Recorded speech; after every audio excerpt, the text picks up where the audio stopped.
Hello everyone, welcome back my YouTube channel. कैसे हैं आप सब। आज हम सेकंड वीडियो के अंदर ये जानेंगे कि नेशनल इनकम को किस प्रकार से सॉल्व करेंगे आईबीडी के माध्यम से, जिसे हम इनकम मेथड भी कहते हैं। इससे पहले हमारे वीडियो का एक और पार्ट है जिसके अंदर जाना कि नेशनल इनकम होती क्या है, ठीक है, और उसके कितने टाइप्स होते हैं।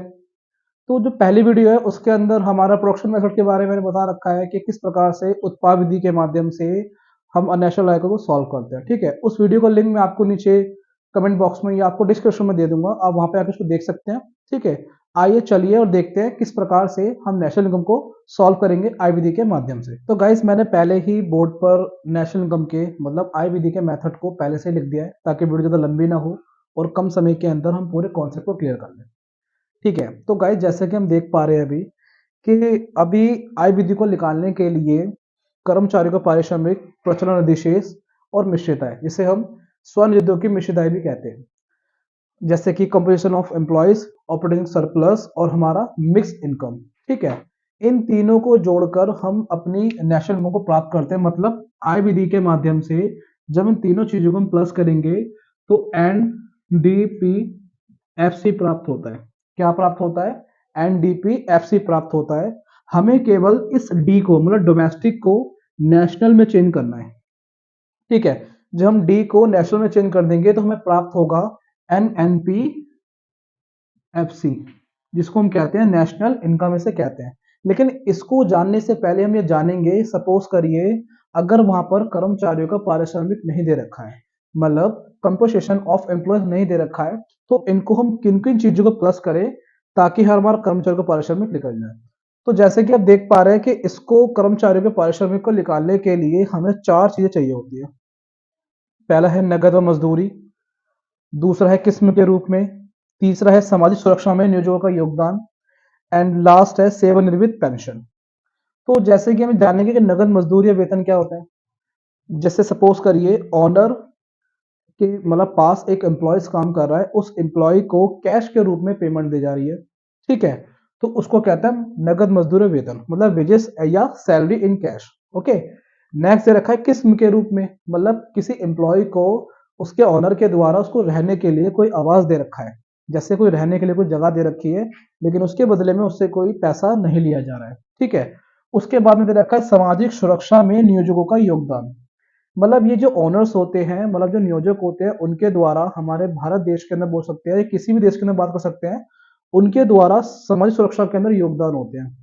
नेक्स्ट है सेवानिवृत्त पेंशन, मतलब इसके अंदर जिस एम्प्लॉय ने जिस कंपनी के अंदर काम किया है उसके बाद उसका जो टाइम पीरियड पूरा हो जाता है उसे पैसा दिया जाता है, उस पेंशन को तो हम कर्मचारियों के पारिश्रमिक के अंदर प्लस करेंगे। लेकिन सपोज करिए यहाँ पे विडो पेंशन दे रखी है, मतलब वृद्धावस्था पेंशन दे रखी है इसके अंदर, ठीक है, और इसके अंदर सपोज करिए कोई विकलांग पेंशन है, ठीक है।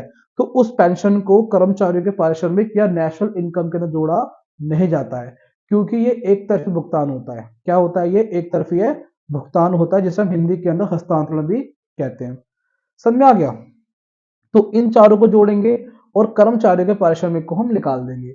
जब कर्मचारियों के पारिश्रमिक के अंदर हम प्रचलन अधिशेष मतलब ऑपरेटिंग सरप्लस को प्लस करेंगे, ठीक है।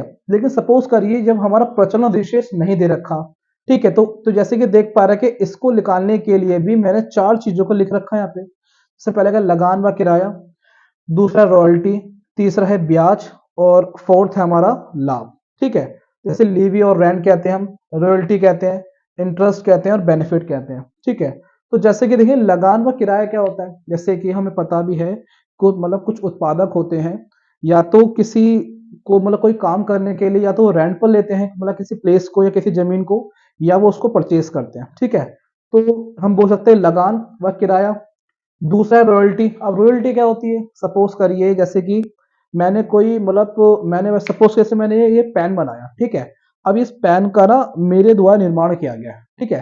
अब जो भी प्रोड्यूसर इस पेन को बनाएगा ना, उसकी रॉयल्टी मतलब उस जो जो उसको बनाएगा उसका पैसा मुझे दिया जाएगा, ठीक है। मतलब इस पे कॉपीराइट अधिकार होता है। क्या होता है? कॉपीराइट अधिकार होता है। दूसरा है ब्याज। जब मैं किसी भी मतलब फील्ड के अंदर पूंजी को लगाऊंगा, ठीक है, तो मुझे उसका ब्याज प्राप्त होगा। और थर्ड में क्या होता है? लाभ। अब गाइस एक बात देखिए जरा इसके अंदर, जैसे कि मुझे पता है कि प्रचलन विशेष दे रखा है इसके अंदर, ठीक है।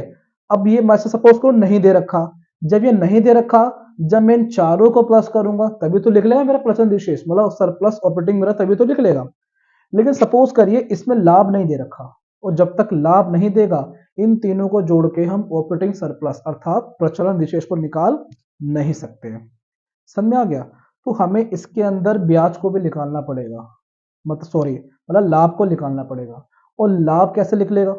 तो देखो मैंने लाभ को निकालने के लिए भी अभी तीन मेथड बता रखे हैं। पहला है लाभांश जिसे हम डिविडेंड बोलते हैं, तीसरा है निगम कर लाभ, और चौथा हमारा अतिरिक्त जिसे हम प्रदर्शित लाभ भी कहते हैं। ठीक है, अभी लाभांश मतलब डिविडेंड्स क्या होता है ये? तो डिविडेंड्स एक ऐसा लाभ होता है जिसे जिसे हम बोलते हैं शेयर होल्डर्स इंग्लिश के अंदर।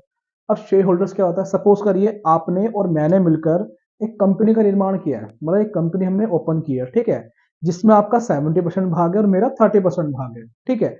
अब जो भी हम एक वर्ष की अवधि के दौरान मतलब एक साल के बाद हमें जो भी बेनिफिट होगा तो आपको 70% के आधार पर आपको प्रॉफिट मिल जाएगा, और मुझे 30% के आधार पर मुझे क्या है, मुझे प्रॉफिट मिल जाएगा। समझ में आ गया?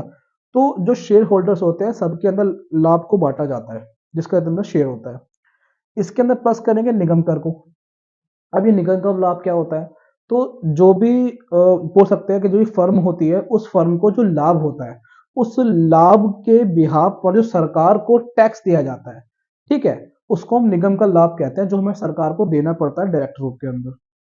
उसके बाद है इसके अंदर अतिरिक्त लाभ। अब ये क्या होता है? देखो लिख भी रखा है मैंने यहाँ पे अनडिस्ट्रीब्यूट प्रॉफिट। मतलब ये क्या होता है? एक फर्म अपने पास रखती है ऐसे भविष्य में आने वाली परेशानी को सॉल्व करने के लिए, प्रॉब्लम को सॉल्व करने के लिए इस लाभ को एक फर्म अपने पास रखती है ताकि भविष्य में कोई दुविधा आएगी तो उसे हम सॉल्व कर सके। ठीक है, लास्ट में दे रखा है इसके अंदर स्वनिधियों की मिश्रित आय, जिसे हम मिश्रित आय भी कहते हैं, ठीक है, मतलब मिक्स इनकम भी कहते हैं। अब गाइस इसके ना कोई अंदर पॉइंट्स नहीं होते हैं क्योंकि इसके अंदर छोटे बड़े मतलब सारे इसके अंदर उत्पादक आते हैं, जो मतलब जिसके अंदर भूमि श्रम पूंजी उद्यम जो हमारे मतलब फैक्टर इनकम जो हमारी होती है उसको हम बोलते हैं कारक साधन बोलते हैं ऐसे। जो भूमि श्रम पूंजी उद्यम चार प्रकार के होते हैं इसके अंदर, ये भी कौन कौन से सर हमारे कारक साधन कौन कौन से होते हैं ये भी जान लेते हैं। कारक साधन हमारे चार प्रकार के हैं, भूमि श्रम पूंजी और उद्यम, ठीक है।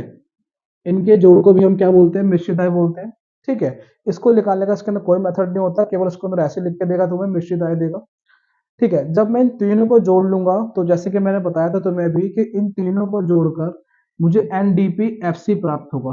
क्या प्राप्त होगा? मुझे एनडीपी प्राप्त होगा। मुझे जैसे कि हम लास्ट में जान के आया था लास्ट वीडियो के अंदर कि ये डोमेस्टिक है, ये क्या है, मतलब ये घरेलू है। और जब मुझे डोमेस्टिक को नेशनल के अंदर चेंज करना है, किसके अंदर चेंज करना है? मुझे नेशनल के अंदर चेंज करना है।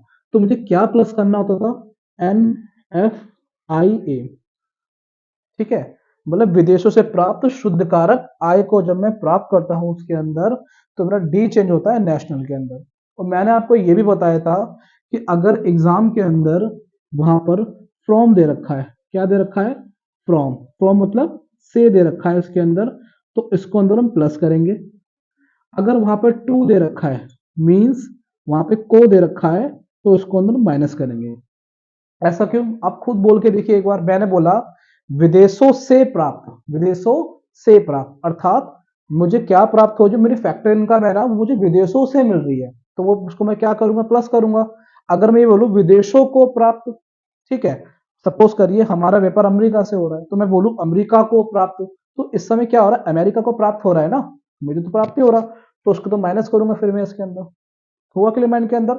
तुम क्या करेंगे? डोमेस्टिक को चेंज करने के लिए नेशनल के अंदर एनएफआईओ क्या करते हैं? प्लस करते हैं। क्या करते हैं? ऐसे हम प्लस करते हैं किसको? एनएफआईओ को। तो जब कभी भी हम राष्ट्रीय आय को आय विधि से निकालते हैं तो हमेशा इस विधि के माध्यम से हमें क्या प्राप्त होता है? एनडीपीएफसी प्राप्त होगा। क्या प्राप्त होगा? एनडीपीएफसी। केवल इस डी को चेंज करना पड़ेगा हमें एन के अंदर, बाकी शुरू का बयान दे रखा है, प्रोडक्शन में प्रोडक्शन रहता है, फैक्टर कॉस्ट हमारी दे रखी है इसके अंदर ऑलरेडी। केवल डी को चेंज करेंगे, एन के अंदर क्या प्लस होगा? एन एफ आई और ए।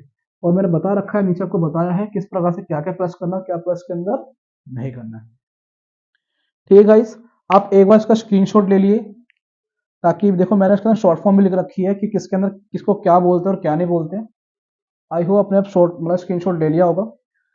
ठीक है गाइस, अगर आपको कोई भी डाउट होता है इस क्वेश्चन के अंदर या किसी भी टॉपिक के अंदर तो आप कमेंट करके मुझसे पूछ सकते हैं।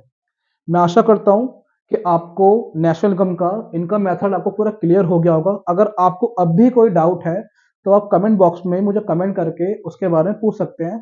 मैं उसके लिए भी एक अच्छा मेथड और एक अच्छी वीडियो बना के आपके लिए लेके आऊंगा। ठीक है गाइस, थैंक यू।